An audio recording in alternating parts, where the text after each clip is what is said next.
I've been using the MacBook Neo for the past 48 hours and really have a better idea of what this device can do and who it could possibly be good for. Now, this isn't a full review. It's only been 48 hours. But over the past couple of days, I've been taking notes on my observations and experience for this device and thought I'd share it with you guys so you have an idea of what you can expect if you're thinking about getting one of these. I will be making a video comparing this to the M5 MacBook Air, which is a great device. I did a video on my experience going from the M1 Max to this.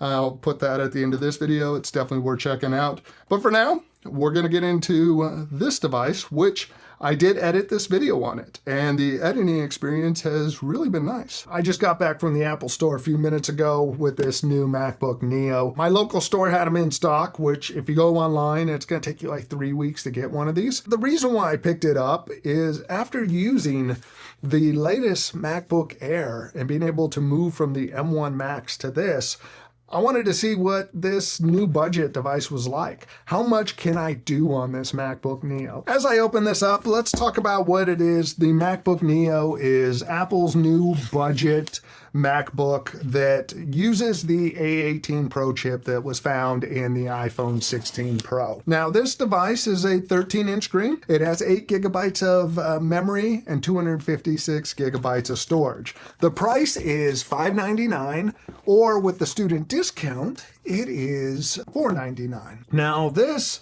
is basically the new MacBook Air, the most affordable device you can get from Apple. And after using the Air, that thing is basically the pro light machine at this point. The MacBook Air has become my main machine, so I'm definitely curious about this. And in the box, you get the laptop itself. In the US, you do get a charging brick, 20-watt charging brick, same thing that you'll find with the HomePod minis, with the iPads and all that. You get a USB-C. It is not MagSafe on this. Instead, you get a USB 3 port and a USB 2. This has USB 3 because the iPhone 16 Pro didn't have Thunderbolt. I went with the indigo color.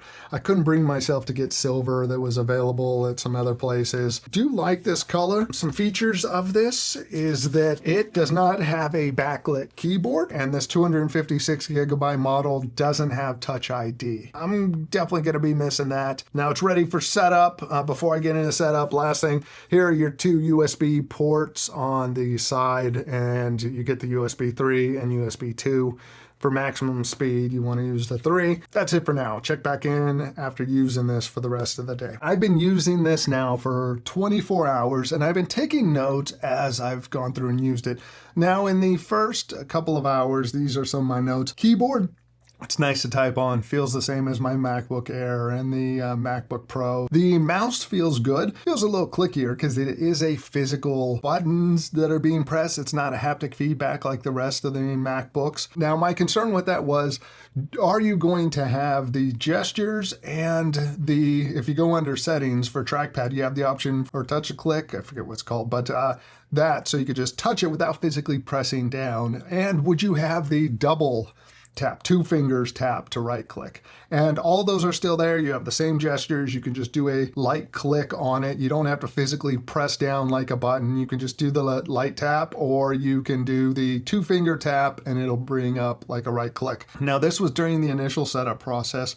I had like 8 apps opened up, and going into Activity Monitor, the RAM under memory usage, that was way up there, of course, because I had all those open up, and swap memory was being used. So that means it was offloading RAM information to the hard drive. And under CPU usage, that was pretty much maxed out because it was setting up still. Nothing felt slow in using it. I'm going to have to do more tests later on, and I will, after this 48 hours, do some comparisons and do a review next to the MacBook Air. Now, when it comes to the screen, this is 13 inches compared to the Air's 13.6 inches. It looks so much smaller than a half an inch smaller, and the aspect ratio is different. I definitely noticed the quality of the LCD When powering it up, when the screen is black, it looks a lot grayer than the MacBook Air. I did notice there's some kind of light bleed around the edges in certain spots, something I hadn't seen on the MacBook Air. And after using the M1 Max for so many years,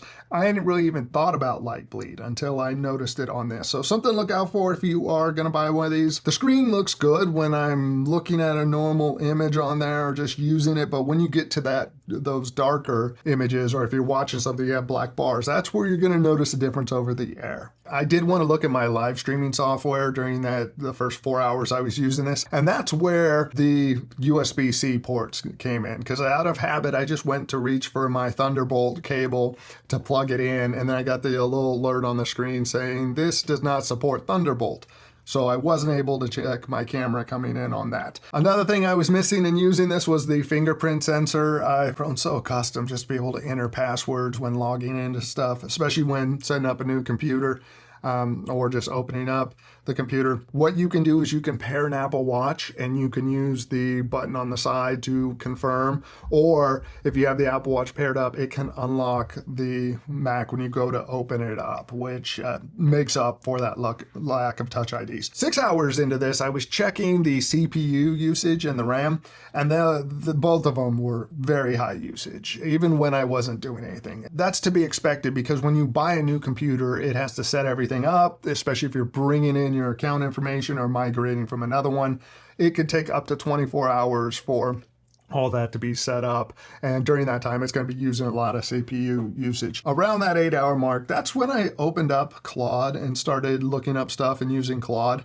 And going back into RAM, that's where I could see that with Claude and a browser window open and like one more other app, the memory pressure was in the yellow, and I was starting to use a swap. Really pointed out that 8 gigabytes isn't a lot, so just something to consider. So far, no real deal breakers when it comes to using it and the performance, but I'll check in after the next 24 hours for the 48-hour roundup. During that time, I'm going to be doing some editing and we'll see how that goes. Okay, so this is my check-in of my notes that I've gathered over the past 48 hours. First, this doesn't have backlight keys on it.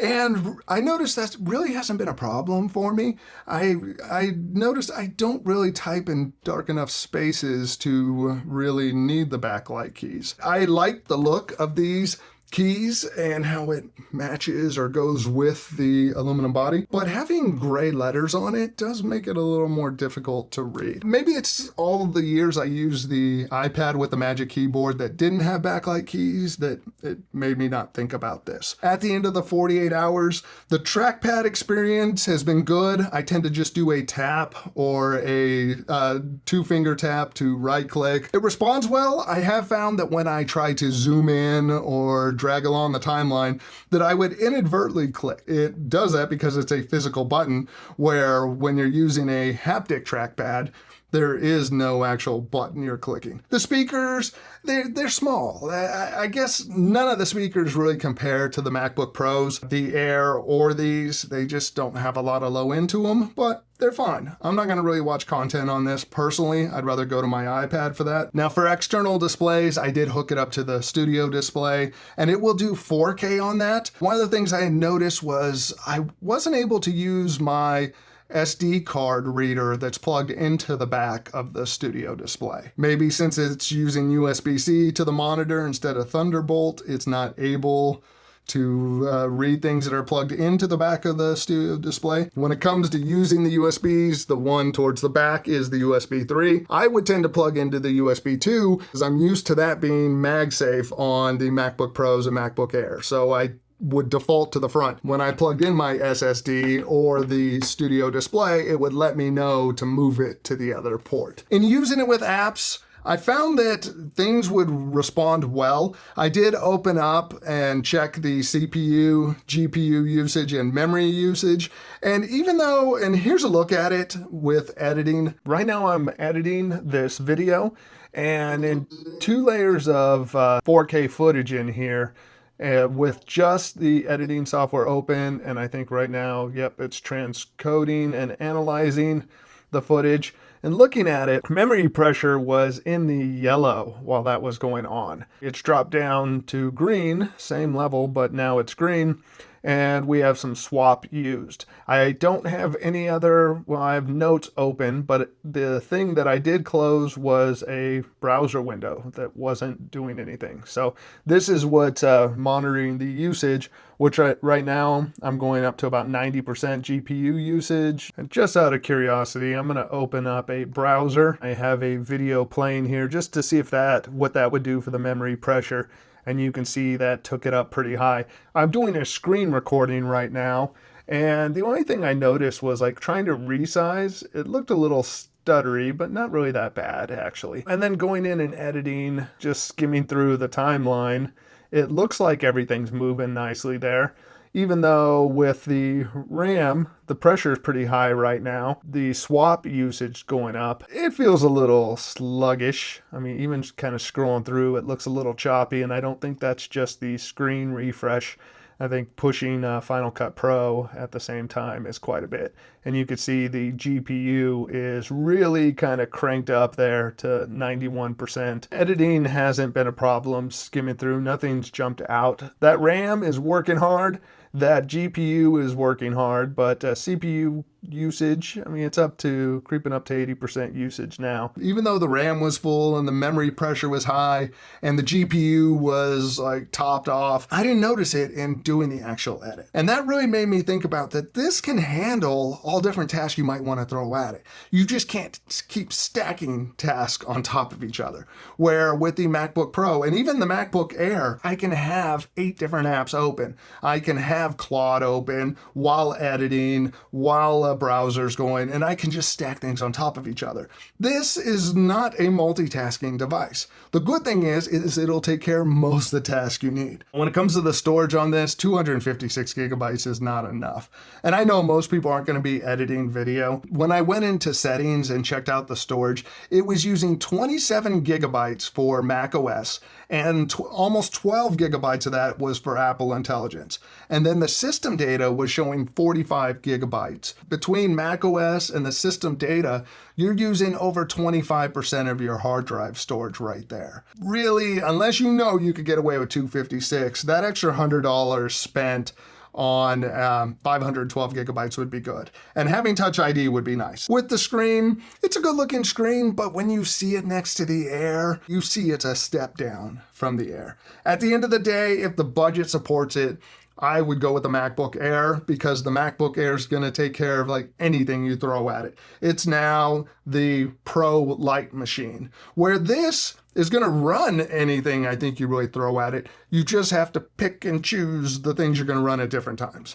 And if you go 256 gigabytes of storage, delete apps. Now, when it comes to who I would recommend this for, I don't want to just say students. I feel like that limits the pool too much, because this is a very capable device. It's great for students. It'd be great for my daughters. But I think about that it's good for people who want to run a task at a time. If you're going to do multiple tasks, maybe email and web browsing and a couple things. But if you're going to do anything that requires some heavy lifting, one task at a time. It's good for people who maybe their primary device is their phone or their iPad. But when you need to do computer things, this is a good one. This could be a good device for traveling. Or if you have a powerful machine at home and you want something on the go, this could be a great device for that. Overall, though, I think this is an excellent machine. It feels like a quality Apple machine, and there's compromises, especially if you've come from any of their other devices. But if you were getting your first Mac, I don't think this thing would disappoint. I mean, it's not quite up to the M series chips, but at the end of the day, this is an iPhone processor. And to see what it can do, the fact I could edit this video and not be annoyed by the process was, I give it a thumbs up. That's some work for this device. Now, are you thinking about picking up a MacBook Neo? And if so, why? Is this going to be your first Mac? Is it for you as a secondary device, your primary device, for a family member? Let us know in the comment section. Now, if you made it this far, please consider subscribing, check out future videos. Again, I'm going to have a video comparing this to the MacBook Air. You definitely want to check that one out if you're thinking about getting one of these devices. And see you on the next one. Thanks for watching. Bye.